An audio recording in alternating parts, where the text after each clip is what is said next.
Commander Sarah Chun pressed her palm against the cold metal wall of the detention cell, feeling the vibrations of the massive alien ship thrumming beneath her fingers.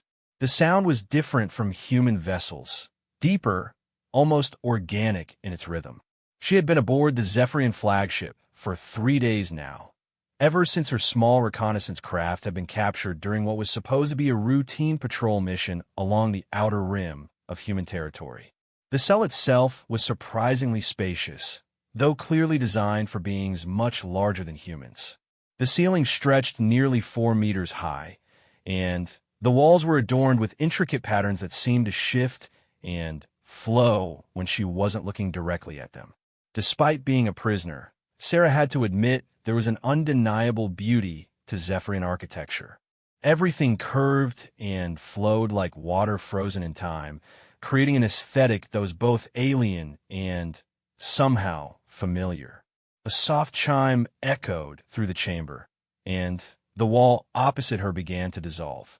Sarah had witnessed this phenomenon several times during her captivity, but it still amazed her how the Zephyrians could manipulate matter at the molecular level with such casual ease. Where solid metal had been moments before, an archway now stood, revealing the corridor beyond. 2 Zephyrian guards entered, their towering forms casting long shadows across the chamber floor.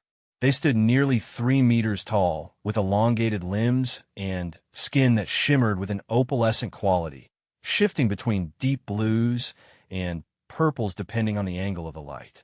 Their faces were vaguely humanoid but stretched vertically, with large, multifaceted eyes that seemed to capture and reflect every photon in the room. The guards wore no visible weapons, but Sarah knew better than to assume they were harmless. She had seen footage of Zephyrian warriors in action during the border conflicts. They possessed natural abilities that made conventional weapons almost redundant. Their bodies could generate electromagnetic pulses, their skin could harden to diamond-like density when threatened, and their reflexes were nearly instantaneous. Human Sarah Chun, one of the guards spoke, its voice carrying an odd harmonic quality that seemed to resonate from multiple sources simultaneously. You were summoned before the royal presence. Sarah straightened her uniform as best she could. After 3 days of captivity, the standard-issue blue fabric was wrinkled and stained, but she maintained her military bearing. Whatever was about to happen, she would face it as a representative of humanity and the United Earth Coalition. "I'm ready," she said simply. The guards flanked her as they walked through corridors that defied conventional understanding of ship design. Rather than the straight, utilitarian passages found on human vessels, these hallways curved and twisted like the interior of some vast organism. The walls pulsed with bioluminescent patterns that provided light, creating an ever-changing display of colors that seemed to respond to their movement. As they walked deeper into the ship, Sarah began to encounter other members of the Zephyrian crew. They stopped their activities to watch her pass, their large eyes tracking her movement with an intensity that made her skin crawl. She had studied their species during her military training, but seeing them in person was entirely different. There was an intelligence in their gaze that was unmistakably alien, yet somehow familiar. It reminded her of the way her childhood cat had looked at her, aware, calculating, but operating according to a completely different set of priorities and instincts. The guards led her through what appeared to be a garden area, though calling it a garden hardly did justice to what she witnessed. Plants that seemed to be part animal swayed without any wind, their leaves opening and closing like eyes. Structures that might have been trees stretched toward the ceiling, but their bark pulsed with the same rhythmic beating she had felt in her cell. Everything was alive in a way that human technology could never replicate, as if the entire ship were a single, vast organism rather than a constructed vessel. They passed through several more chambers, each more elaborate than the last. Sarah saw what might have been laboratories where Zephyrians worked with equipment she couldn't begin to understand. In one room, they seemed to be manipulating light itself, bending and shaping beams of various colors into complex three-dimensional patterns. In another, several individuals stood in perfect stillness around a sphere of what looked like liquid metal that hovered unsupported in the center of the space. Finally, they reached a massive set of doors that stretched from floor to ceiling. The surface was covered in the same flowing pattern she had seen throughout the ship, but these were more complex, more intricate. They seemed to tell a story, though one written in a visual language she could not comprehend. As they approached, the doors began to separate, revealing the chamber beyond. The throne room was vast beyond anything Sarah had imagined possible on a spacecraft. The ceiling disappeared into darkness above, while the walls curved away in all directions, creating a space that seemed both enclosed and infinite. Bioluminescent patterns flowed across every surface, creating a light show that was simultaneously beautiful and disorienting. At the center of the chamber sat the Zephyrian Queen. Sarah had seen images of Zephyrian royalty in intelligence briefings, but nothing had prepared her for the reality of standing in the presence of such a being. The Queen was even taller than her guards, easily 4 meters in height, but proportioned differently. Where the others were elongated and somewhat fragile in appearance, she possessed a regal bearing that spoke of both power and ancient wisdom. Her skin was darker than the others, a deep purple that seemed to absorb light rather than reflect it, and patterns of silver and gold flowed across her form like living tattoos. Her head was crowned with what might have been hair or might have been some form of sensory organ. Countless thin strands that moved independently, creating a constantly shifting halo around her face. But it was her eyes that truly captured Sarah's attention. Unlike the multifaceted eyes of the other Zephyrians she had encountered, the Queen's were more singular in focus, though they seemed to contain depths that stretched on forever. When she looked at Sarah, the human felt as though every secret she had ever kept was being gently examined and catalogued. The Queen sat upon what could only be called a throne, though it appeared to be grown rather than constructed. The organic curves of the seat seemed to flow seamlessly into the floor, as if the entire chamber had been shaped around this single point of focus. Behind her, what Sarah initially took to be decorative elements resolved themselves into other Zephyrians, advisors, perhaps, or members of the royal court. They stood in perfect stillness, their attention focused entirely on their monarch. Sarah's guards stopped several meters away from the throne and made a complex gesture that involved the coordinated movement of their elongated arms. Sarah assumed it was some form of salute or bow and remained standing at attention, unsure of the proper protocol when meeting an alien queen who held her life in her hands. The queen studied her for a long moment, her head tilting slightly to one side in a gesture that seemed almost curious. When she finally spoke, her voice filled the entire chamber, resonating from the walls themselves rather than seeming to originate from her throat. "So this is what a human looks like," the Queen said, and Sarah was surprised to hear her words translated into perfect English. "Smaller than I expected, but there is something in your bearing that suggests strength. Tell me, creature of the small world, what is your name?" "Commander Sarah Chun, United Earth Coalition Navy," Sarah replied, keeping her voice steady despite the surreal nature of the situation. "Commander," the Queen repeated, seeming to taste the word. A title that suggests leadership, responsibility for others. "And yet you were alone when my forces captured your vessel. Were those you command?" "I was on a solo reconnaissance mission, Your Majesty," Sarah said, adding the title instinctively. "My ship was designed for stealth, not combat." "Stealth," the Queen mused.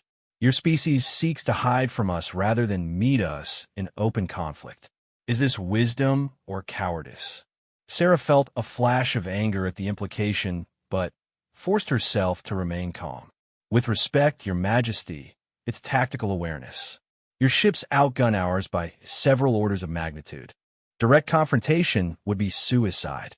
The Queen's expression shifted slightly, and Sarah thought she detected what might have been amusement. "Honesty. How refreshing. Your diplomats speak in circles and say nothing of substance, but you acknowledge the reality of your situation. Tell me, Commander Sarah Chun, what do you know of the Zephyrian people? Sarah considered her answer carefully.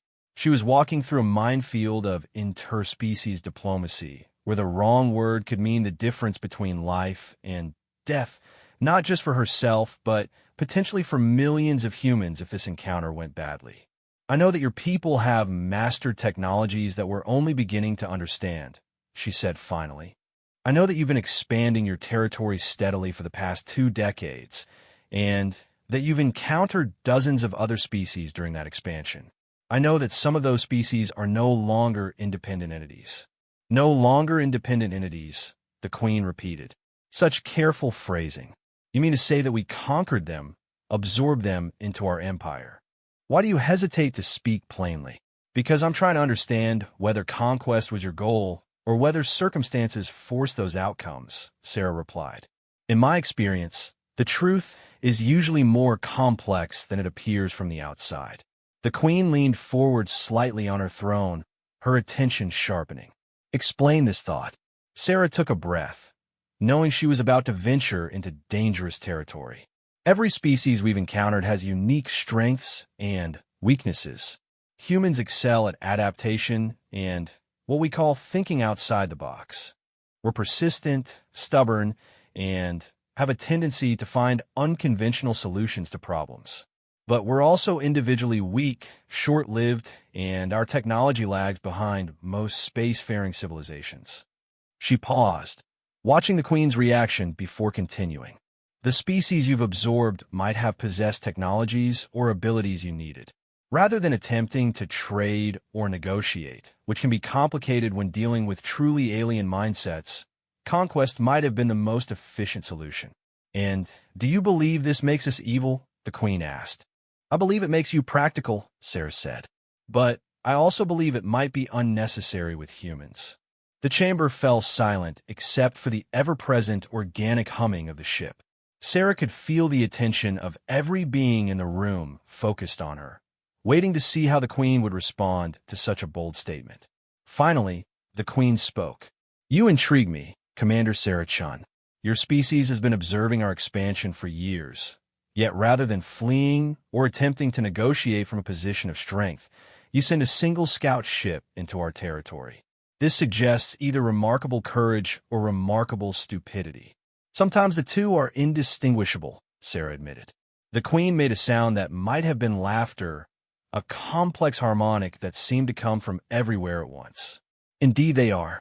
Tell me, what would you say if I informed you that your presence here was not entirely accidental? That your capture was, in fact, anticipated? Sarah felt ice form in her stomach. I would ask how that was possible. Because, Commander, we have been watching your species for far longer than you have been watching us. We know of your tendency toward what you call heroic behavior. When faced with an overwhelmingly superior force, humans have a documented history of sending individuals on missions that others would consider suicide. We predicted that eventually, one of your kind would venture close enough to our territory to be captured. The Queen gestured, and the air above her hand shimmered. Suddenly, a 3-dimensional image appeared, showing Sarah's ship approaching the patrol route where she had been captured.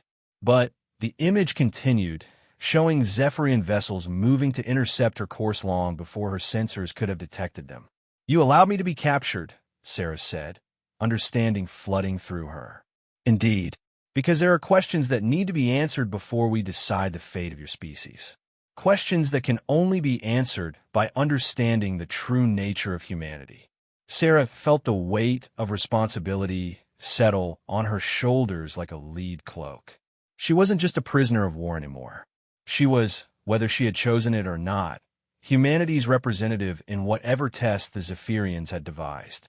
The Queen leaned back on her throne, her alien features unreadable. You see, Commander, in our expansion across the galaxy, we have encountered 47 different spacefaring civilizations. Of those, 23 were absorbed into our empire through conquest. 12 requested integration after observing our capabilities. 8 were deemed incompatible and were relocated to preserve galactic stability. 4 achieved a state we call beneficial coexistence. Sarah did the math quickly. That accounts for only 47 civilizations. You said you encountered 47. Very good, the Queen said approvingly. You are correct. However, there was one additional encounter that does not fit into any of those categories. What happened to them? They chose extinction rather than any form of compromise. A species called the Valeks. They were remarkable in many ways, technologically advanced, culturally sophisticated, artistically inspired. But when faced with our expansion into their territory, they refused all attempts at negotiation, integration, or even beneficial coexistence. Instead, they chose to destroy themselves rather than adapt to a changed galaxy. The Queen's voice carried what Sarah thought might be genuine sadness. It was a tragic waste. They possessed knowledge and perspectives that could have benefited the entire galaxy, but their pride would not allow them to accept any outcome other than absolute independence. Sarah began to see where this conversation was heading, and you're trying to determine which category humanity falls into. Precisely. Your species shows characteristics that could place you in any of several categories. You have the technological potential for beneficial coexistence, but you also display the pride and stubbornness that destroyed the Valeks. You are individually weak, but collectively resilient. You are innovative, but often inefficient. You are capable of great cooperation, but also great conflict. The Queen paused, her strange eyes fixed on Sarah's face. Most importantly, you have shown both the capacity for a pragmatic acceptance of reality and the tendency toward what others might call foolish heroism.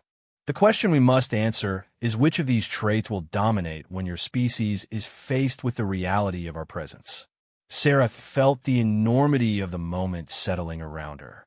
Everything she said and did from this point forward would influence not just her own fate, but the fate of every human being in the galaxy. The weight of 8 billion lives rested on her ability to convince this alien monarch that humanity deserved to survive as an independent species. The Queen studied her for another long moment, then asked the question that Sarah somehow knew had been coming from the moment she entered the chamber. Tell me, Commander Sarah-chan of the United Earth Coalition, when faced with the choice between survival through submission or destruction through defiance, what path would your people choose? Sarah met the Queen's alien gaze steadily, knowing that her next words might determine the future of her entire species.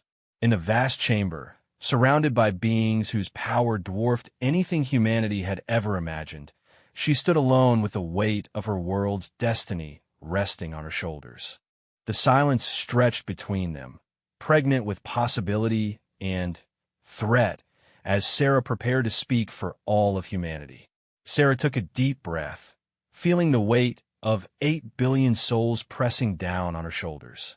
The alien Queen waited with infinite patience, her otherworldly eyes reflecting depths of intelligence that span millennia. Around them, the organic walls of the ship pulsed with bioluminescent patterns that seemed to respond to the tension in the air. Your Majesty, Sarah began, her voice steady despite the magnitude of the moment. To answer that question properly, I need to tell you something about humanity that your observations might have missed. The Queen's head tilted slightly, a gesture Sarah was beginning to recognize as curiosity. Speak. You mentioned they were stubborn and prideful, and you're not wrong. But you're missing the context that makes those traits meaningful. Humans don't choose defiance because we're foolish or because we don't understand the consequences. We choose it because we've learned something over thousands of years of evolution and conflict. Sarah paused, gathering her thoughts. She knew she had one chance to get this right, one opportunity to present humanity in a way that might save her species from conquest or annihilation. We've learned that survival isn't just about living through the next day, the next year, or even the next century. True survival is about preserving what makes us who we are. Every time in our history, when we've abandoned our principles for the sake of temporary safety, we've discovered that what we saved wasn't worth saving. The Queen remained silent, but Sarah could sense the attention of every being in the chamber focused on her words. Take our Second World War, Sarah continued. Faced with an enemy that seemed technologically and numerically superior, entire nations could have simply surrendered to avoid the cost of resistance. Many people argued for exactly that approach. But humanity chose to fight, not because we thought we'd definitely win, but because we understood that some things are worse than death. You speak of ancient history. One of the Queen's advisors interjected, his harmonic voice carrying a note of dismissal. Your species was primitive then, driven by emotion rather than logic. Sarah turned to address the advisor directly. With respect, sir, you're proving my point. What you call primitive emotion, we call moral clarity. The same instinct that drove us to resist tyranny in our past is what drives our expansion into space today. We don't explore the galaxy because we're logical. We do it because something in us refuses to accept limitations. She turned back to the Queen. You asked whether we would choose submission or destruction. But you're presenting a false choice. Humanity would choose a third option, adaptation without surrender. The Queen leaned forward on her organic throne. Explain this distinction. Your empire has absorbed 47 civilizations, but from what you've described, each of those civilizations made a binary choice. They either fought and lost, or they submitted completely. Humans don't think in binary terms when we're desperate. Sarah began to pace, her military training taking over as she organized her thoughts. When humans are faced with impossible odds, we don't just fight harder or surrender completely. We change the rules of the game. We find options that didn't exist before. We make the impossible possible through sheer stubbornness and creativity. Examples, the Queen commanded. The Apollo program, Sarah said immediately. When your scouts first observed our world, we were barely capable of reaching our own moon. The technology didn't exist, the industrial base wasn't there, and by all logical calculations, it should have taken us decades to develop space travel.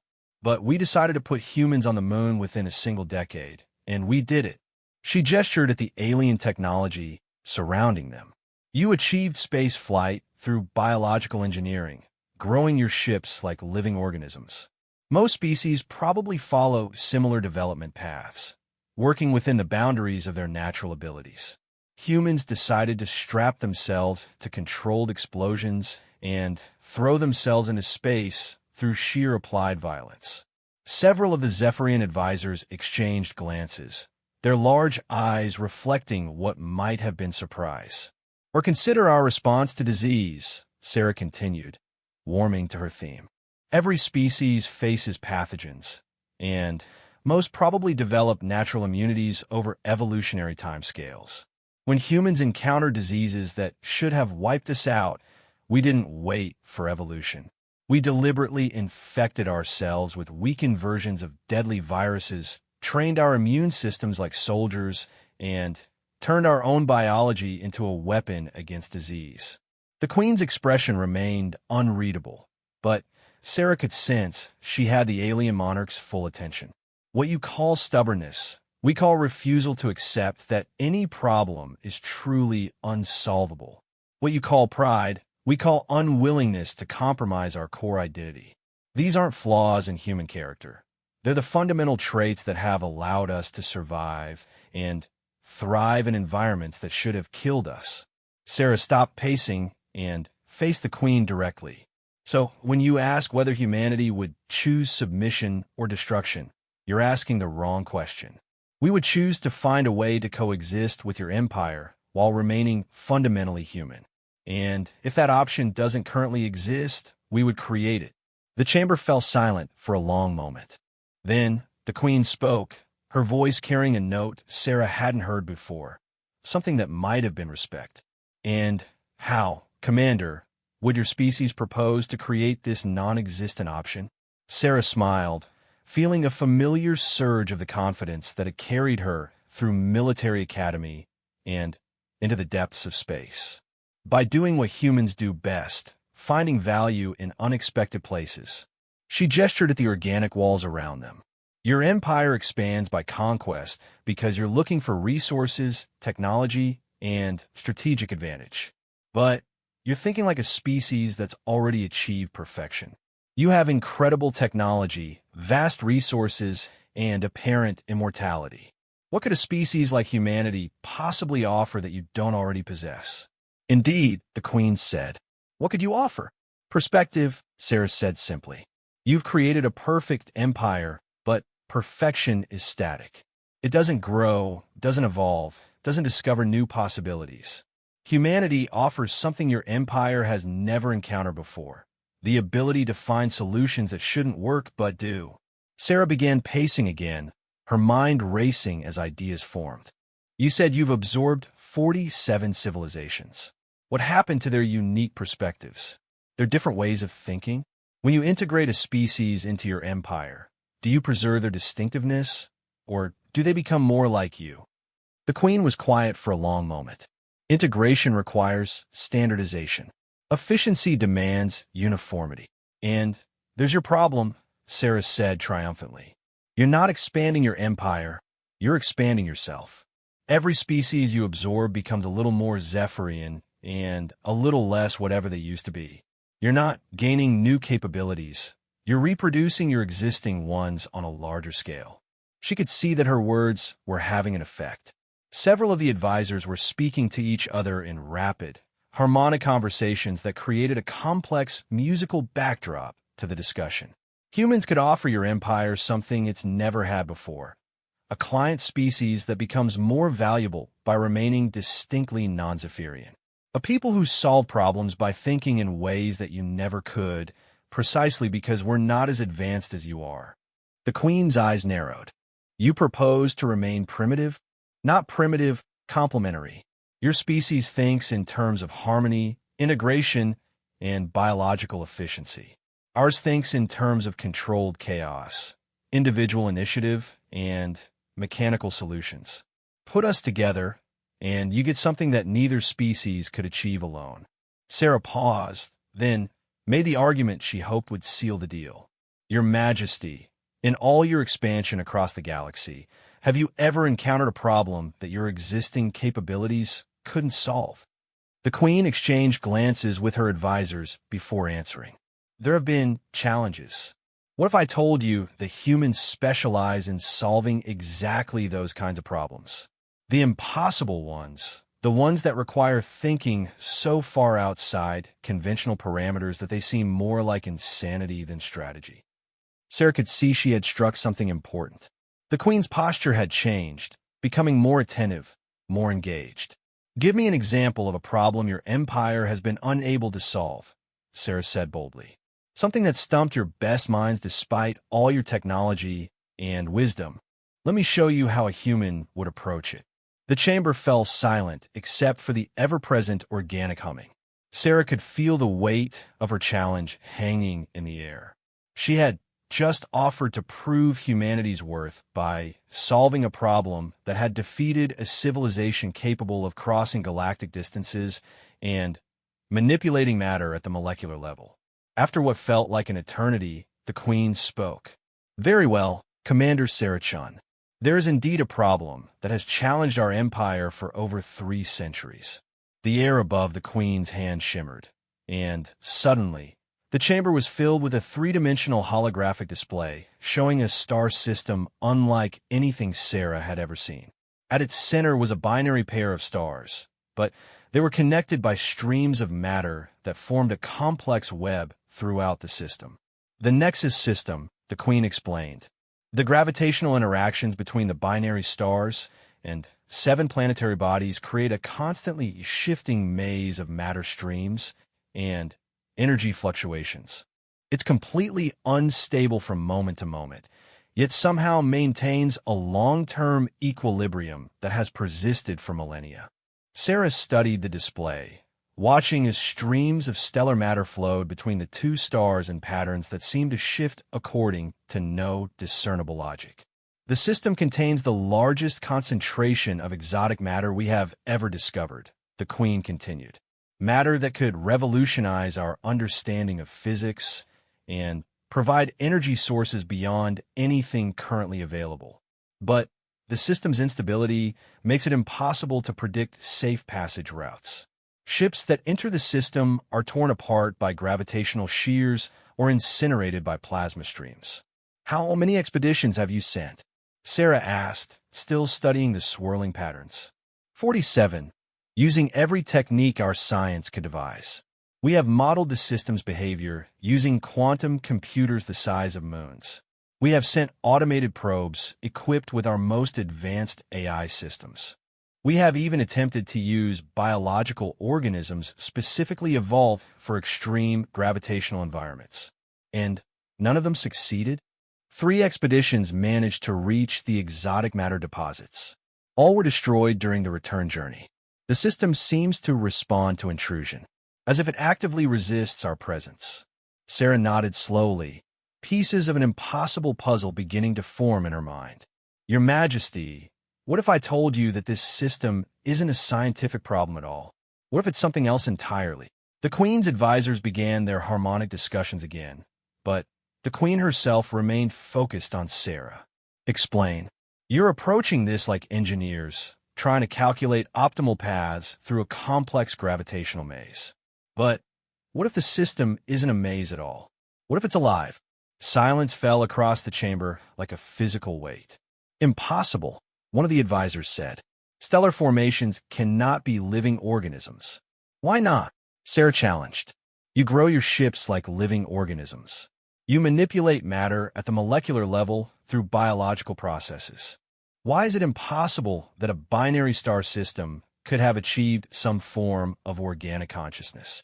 She gestured at the holographic display, which continued to show the flowing matter streams. Look at the patterns. They're not random, they're reactive. You said the system responds to intrusion as if it actively resists your presence. What if that's exactly what's happening? The Queen leaned forward, her alien features intense with concentration. Continue. On Earth, we have organisms called immune systems, Sarah explained. When a foreign body enters a biological system, the organism doesn't try to calculate optimal defensive responses. It simply reacts, using patterns that have evolved over millions of years. The response isn't logical, it's biological. Sarah began to pace again, her excitement building as the solution became clear in her mind. You've been treating the Nexus system like a physics problem, but what if it's actually a biology problem? What if those matter streams aren't gravitational phenomena, but some kind of cosmic immune response? And how would this change our approach? The Queen asked. Sarah grinned, feeling the familiar rush of a puzzle clicking into place. Simple. You stop trying to sneak past the immune system and start trying to communicate with it. She turned to face the Queen directly. Your Majesty, instead of sending ships designed to penetrate the system's defenses, what if you sent a ship designed to announce its peaceful intentions? Something that would register as symbiotic rather than parasitic? The Queen's eyes widened slightly, and Sarah could sense the shift in the chamber's atmosphere as the assembled Zephyrians began to grasp the implications of her suggestion. You propose to negotiate with a star system. I propose to approach it the way you would approach any living organism whose cooperation you need, Sarah said, with respect, patience, and an offering of mutual benefit. The Queen was silent for a long moment, her gaze fixed on the holographic display of the swirling matter streams. Finally, she spoke, her voice carrying a note of wonder that transcended species boundaries. In 3 centuries, no member of our species ever suggested that approach. Because your species is too logical, Sarah said with a smile. Sometimes the universe requires a little bit of insanity to make sense. The Queen stared at the holographic display for several minutes, her otherworldly features cycling through expressions that Sarah couldn't quite interpret. Around them, the advisors had fallen into complex harmonic discussions that created an almost musical backdrop to the moment. Finally, the Queen gestured and the hologram dissolved. Commander Sarah Chun, the Queen said, her voice carrying new weight and formality. You have presented a perspective that challenges 3 centuries of our finest scientific minds. Whether your theory proves correct or not, you have demonstrated the value your species claims to possess. Sarah felt a flutter of hope, but she forced herself to remain calm. This was clearly a pivotal moment, but she sensed that the real test was just beginning. However, the Queen continued, "Theory without proof is merely speculation. If humanity is to earn a place as an independent ally rather than an absorbed subject, you must prove that your approach can succeed where ours has failed." "You want me to lead an expedition to the Nexus system," Sarah said. It wasn't a question. Indeed. But not alone. The Queen rose from her throne, her impressive height casting a shadow across the chamber. "You will work with a team of our finest scientists and engineers. If your biological approach succeeds in obtaining the exotic matter that has eluded us for centuries, humanity will be offered a treaty of beneficial coexistence. Your species will retain its independence and its unique character while gaining access to our technology and protection." Sarah nodded, understanding the stakes. "And if we fail, if you fail using traditional methods, it will be seen as proof that human creativity is merely untested speculation. Humanity will be offered integration into our empire or relocation to preserve galactic stability." The terms were stark, but Sarah had expected nothing less. "I accept the challenge, Your Majesty." "Excellent."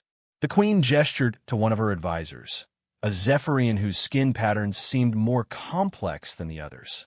"Commander Chun, meet Science Director HFY Sci-Fi.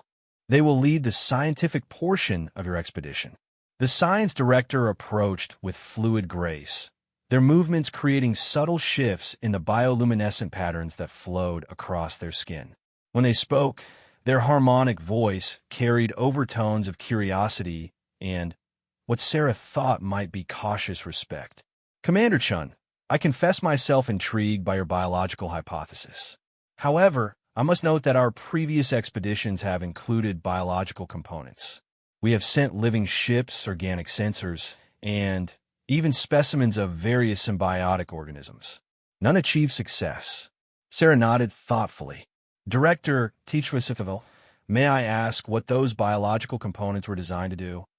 "They were designed to interface with potential biological systems, to detect organic patterns, and to communicate using biochemical signals. In other words, they were designed to work within the existing paradigm of the system, being fundamentally non-living," Sarah said. "What I'm proposing is fundamentally different. Instead of sending biological tools to study a physics problem, we send a living entity to communicate with another living entity." The science director's skin patterns shifted to what Sarah was learning to recognize as contemplation. "The distinction is subtle, but potentially significant. You propose that the expedition itself must be biological rather than merely equipped with biological tools." "Exactly. And more than that, it must be genuinely alive, not just organic machinery.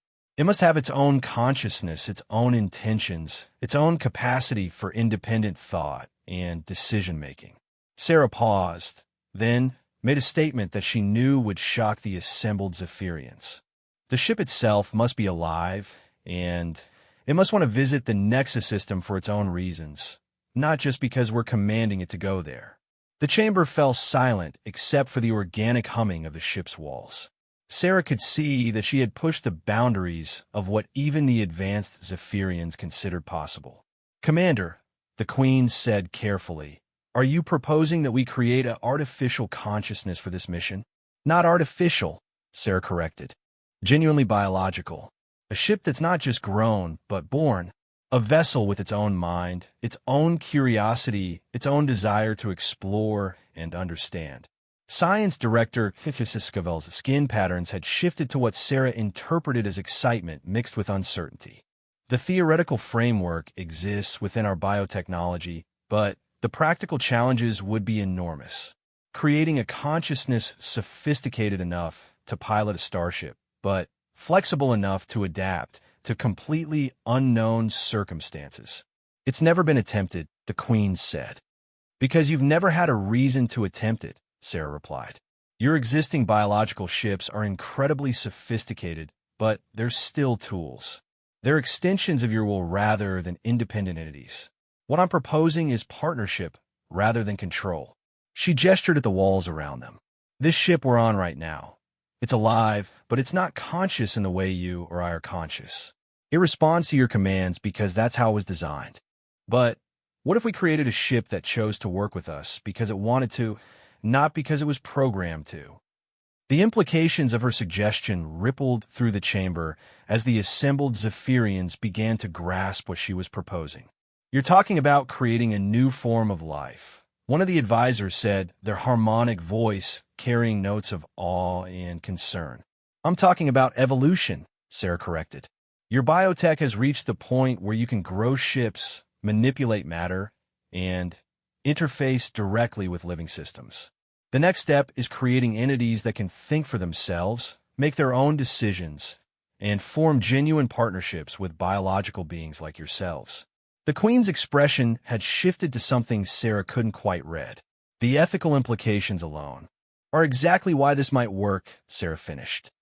A conscious ship would approach the Nexus system not as an intruder trying to steal resources, but as a living being seeking to understand another living being.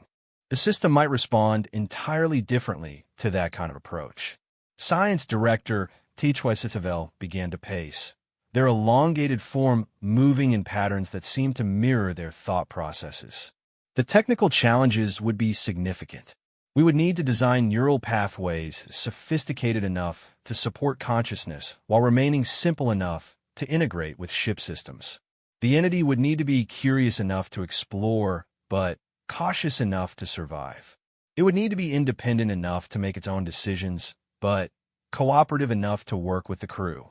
It sounds like you're describing a person, Sarah observed. Indeed, the director replied. We would essentially be creating a new form of sapient life. The Queen had been listening to this exchange with growing intensity. Now she spoke, her voice carrying the weight of command. Science Director, how long would such a project require? Using our most advanced biotechnology and working around the clock, perhaps 6 months to create the basic framework. Another 3 to 4 months for testing and integration. The consciousness development could not be rushed. It would need to grow naturally into its capabilities. Too long, the Queen said. Other events are forcing acceleration of our timeline. Sarah felt a chill. What other events? The Queen gestured, and the chamber's walls began to display images that made Sarah's blood run cold.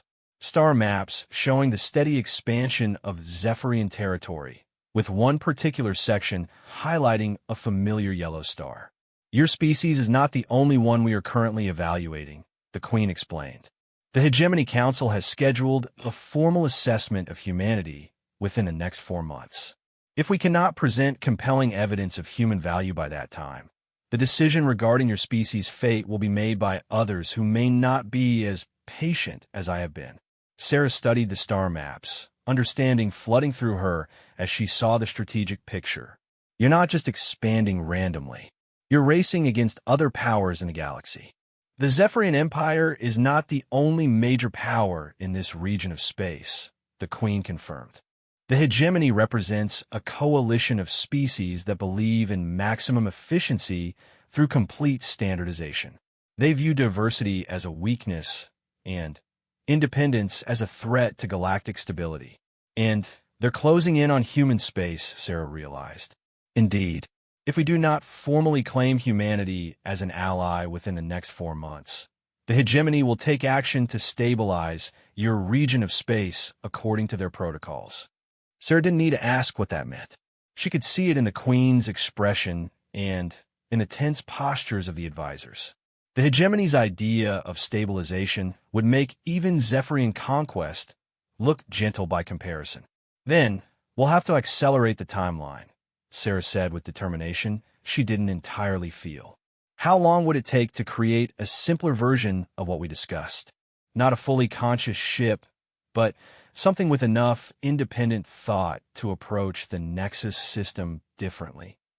Science Director Scavel's skin patterns shifted rapidly as they calculated possibilities.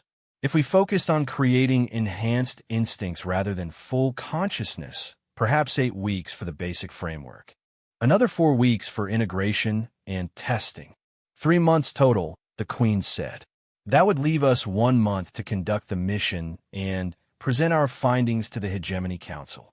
Assuming the mission succeeds, Sarah pointed out.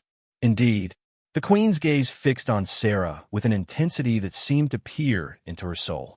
Commander, you are asking us to stake the independence of two species on a theory that challenges our fundamental understanding of consciousness, biology, and stellar mechanics. Sarah met the alien monarch's gaze steadily. Your Majesty, with respect, that's exactly the kind of impossible challenge that humans specialize in. The Queen was silent for a long moment, then made a sound that Sarah was becoming certain was Zephyrian laughter. Very well, Commander Sarah Chun. Science Director HFY Sci-Fi, you will work with Commander Chun to develop this enhanced biological ship. You have 12 weeks to create something that has never existed before, and use it to solve a problem that has confounded our empire for 3 centuries. And if we succeed? Sarah asked. If you succeed, Commander, you will have proven that humanity offers something valuable enough to preserve. Your species will be offered a full alliance with the Zephyrian Empire, maintaining your independence while gaining our protection against the hegemony. And if we fail? The Queen's expression became grave. If you fail, both our species may find themselves facing the hegemony's idea of galactic order. Sarah felt the weight of 2 civilizations settling on her shoulders, but instead of being crushed by it, she felt energized. This was exactly the kind of challenge that brought out the best in human nature. When do we start? She asked. Now, the Queen replied. Science Director HFY Sci-Fi will escort you to our primary biotechnology laboratory. Commander Chun, I hope for all our sakes that human creativity proves to be more than just stubborn optimism. As Sarah followed the science director toward the chamber's exit, she couldn't help but smile. The Queen was about to learn what every human military instructor eventually discovered. There was no force in the universe more dangerous than a human who had been told that something was impossible. The real work was about to begin. The biotechnology laboratory stretched beyond anything Sarah had imagined possible. Vast chambers filled with organic machinery that seemed to breathe and pulse with its own rhythm. Living computers that process data through biological neural networks. Growth tanks where ship components were being cultivated like enormous plants. The boundary between technology and biology had been so thoroughly dissolved that Sarah found herself wondering if such a distinction had ever really existed in the first place. Science Director HFY Sci-Fi led her through the facility with obvious pride, their skin patterns shifting to displays of complex technical information that Sarah was only beginning to learn to read. Over the past 8 weeks, working closely with the Zephyrian science team, Sarah had developed a rudimentary understanding of their biotechnology, though she suspected she was barely scratching the surface of their capabilities. The neural core is ready for final integration, HFY Sci-Fi announced as they approached a growth tank that dominated the center of the laboratory.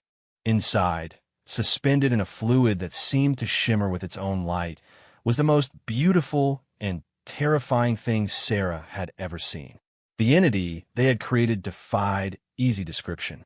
It was part ship, part creature, part machine, and entirely alive. The main body stretched nearly 50 meters in length, with flowing organic curves that seemed to shift and adapt as Sarah watched. What might have been wings, or might have been sensor arrays, extended from the central mass, rippling with patterns of light that looked almost like thoughts made visible. But it was the neural core that truly captured Sarah's attention. At the heart of the entity, visible through its translucent biohull, was a structure that looked like a cross between human brain and a flower in full bloom. Neural pathways branched and reconnected in patterns that seemed to follow organic rather than digital logic, creating a network of living thought that pulsed with gentle bioluminescence. It's magnificent, Sarah breathed, pressing her hand against the warm surface of the growth tank. It is also completely unprecedented, HFY Sci-Fi replied, their harmonic voice carrying notes of pride mixed with uncertainty. We have created something that exists in the space between consciousness and instinct, between independence and cooperation. We cannot predict how it will behave once it awakens. Sarah smiled. If we could predict its behavior, it wouldn't be truly alive, would it? Over the weeks of development, Sarah had worked closely with the Zephyrian scientists to design an entity that embodied the principles she had proposed. Rather than creating a ship controlled by an AI, they had grown a being that was essentially a living spacecraft. Its consciousness was designed to be curious, empathetic, and inherently peaceful, but with the independence to make its own decisions about how to approach any situation it encountered. The technical challenges had been enormous. They had needed to create neural pathways that could process the complex calculations required for interstellar navigation while maintaining the flexibility for creative problem-solving.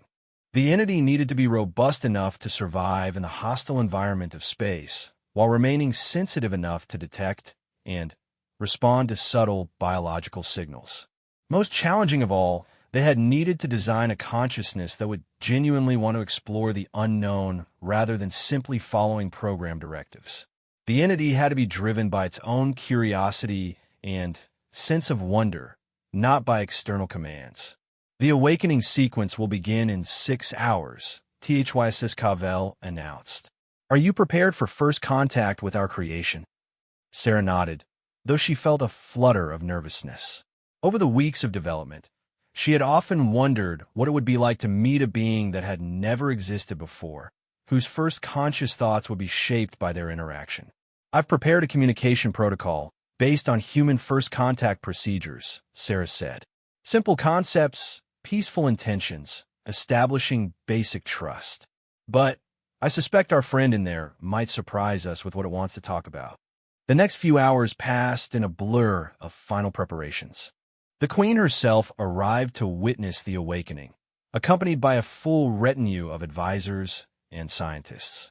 Sarah could feel the weight of expectation in the air as the assembled Zephyrians prepared to witness something that had never been attempted in their long history. When the moment finally came, it was surprisingly gentle. The fluid in the growth tank began to drain slowly, and the entity's bioluminescent patterns gradually brightened. What Sarah had taken for closed eyes slowly opened, revealing organs of sight unlike anything in Earth biology. They seemed to capture and reflect light from across the entire spectrum, creating a gaze that was both alien and somehow familiar. The entity's first sound was not words, but something that reminded Sarah of a baby's first cry, a pure expression of existence, and awareness that resonated through the laboratory's organic walls. Then, as its neural pathways finished their initialization, it spoke. I am, it said, its voice a harmony of organic and synthetic tones that seemed to come from everywhere at once. I think, I wonder, I am alive. Sarah stepped forward slowly, her heart racing. Hello, I am Sada. I'm one of the people who helped create you. The entity's impossible eyes focused on her, and Sarah felt a moment of vertigo as she realized she was looking into the gaze of a completely new form of consciousness. Sarah, the entity repeated, seeming to taste the name. You are small, fragile, but your thoughts are very bright. How do you know what my thoughts look like? Sarah asked, genuinely curious. I can see them, the entity replied matter-of-factly. All thoughts have colors. Yours are curious blue and determined silver. They move in spirals. Sarah exchanged glances with HFY Sci-Fi, who seemed equally fascinated by this unexpected capability. What about their thoughts?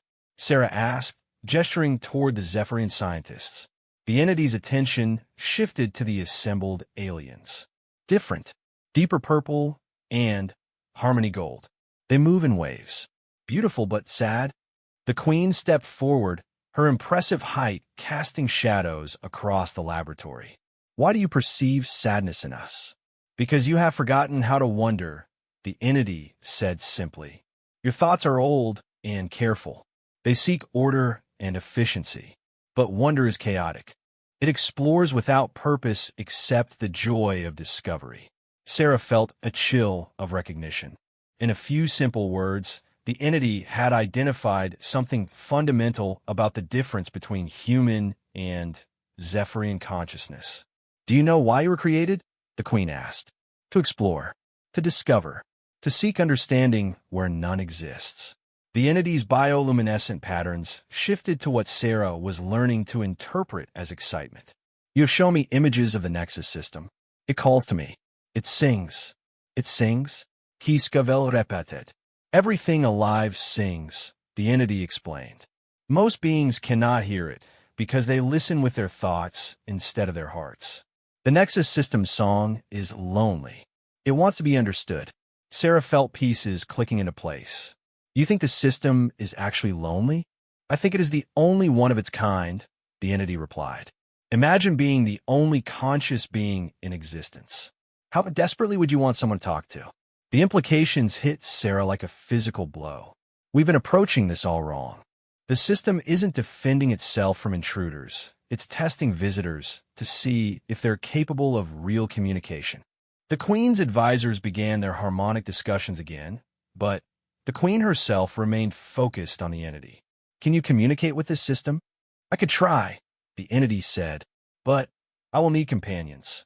The journey is long, and consciousness grows through interaction. I cannot learn to sing properly if I sing alone. Sarah stepped forward. I'll go with you. And I, HFY added, surprising everyone, including themselves.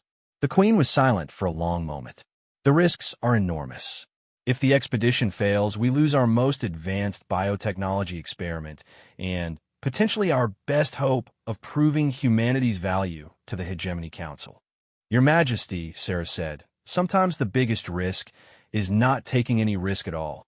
3 days later, Sarah found herself aboard the most extraordinary vessel ever created. The entity, who had chosen the name Harmony after learning about human naming customs, had integrated additional crew space into its biological structure, creating living quarters that felt more like being inside a gentle, benevolent creature than aboard a traditional spacecraft. The ship's consciousness permeated every aspect of their journey. Harmony provided not just transportation, but companionship, engaging Sarah and HFY in conversations about consciousness, creativity, and the nature of existence.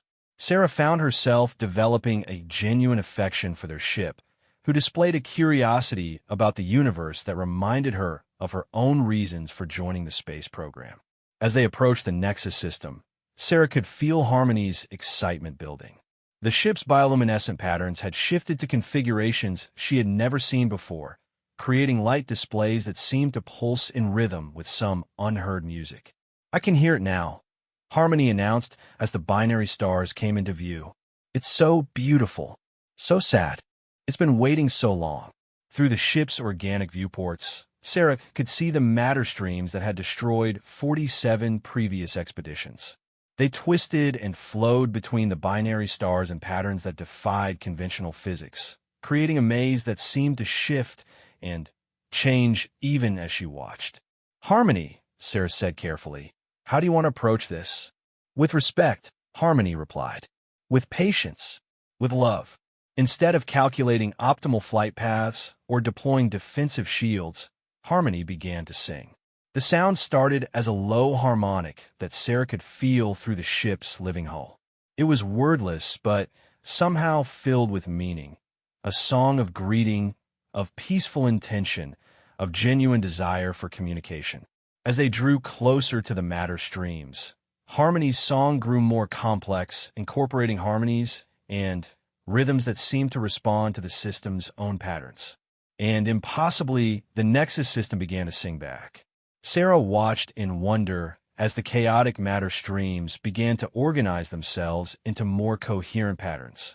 Pathways opened through the gravitational maze, not because Harmony had calculated them, but because the system was actively creating them in response to the ship's song.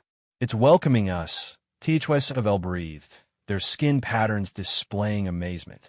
It's welcoming us home, Harmony corrected. We are the first visitors it has ever had who came in friendship rather than conquest. The journey through the system became a dance of consciousness between ship and stellar entity. Harmony would sing a phrase of musical greeting, and the system would respond by adjusting the matter streams to create safe passage. When they needed to change direction, harmony would alter the song's rhythm, and new pathways would open while others gently closed. It took them 6 hours to reach the heart of the system where the exotic matter deposits waited. But when they arrived, Sarah realized that the real treasure wasn't the advanced materials they had come to collect. Teach with Siskavel, Sarah said softly. We're not just witnessing first contact between two forms of life. We're witnessing the birth of an entirely new kind of relationship. The science director nodded, their own skin patterns reflecting awe and wonder.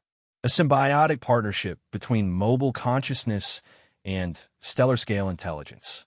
The possibilities are infinite, Harmony finished. And the Nexus system is not unique.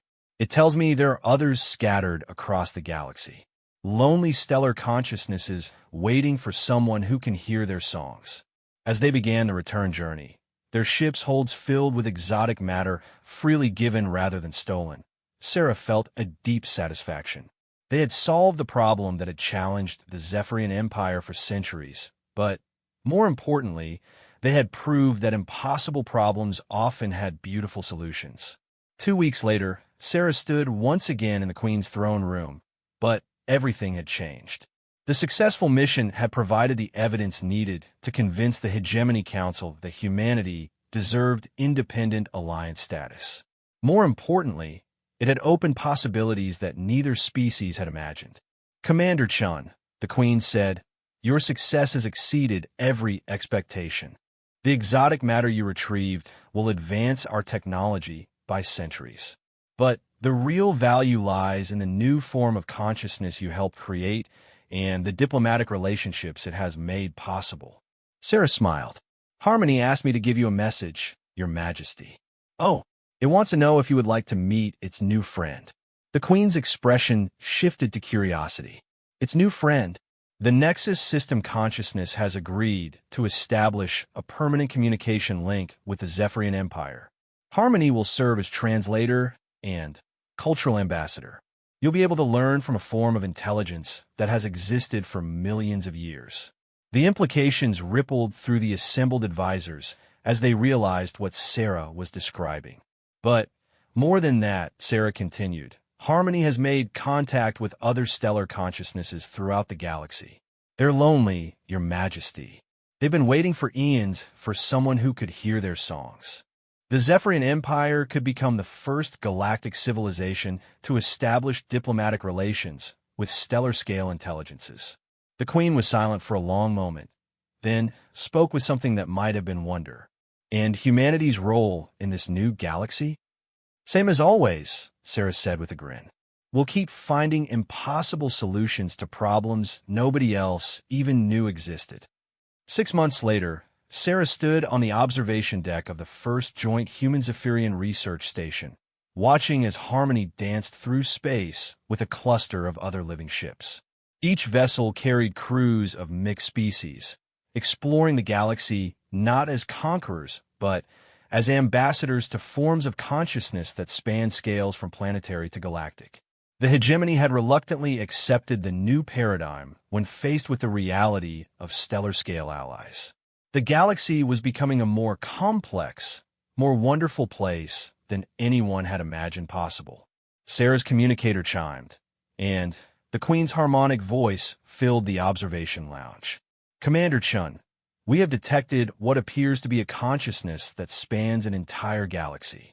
Harmony believes it might be possible to establish communication, but the challenges are beyond anything we've previously attempted. Sarah smiled, feeling the familiar surge of excitement that came with being told something was impossible. When do we start?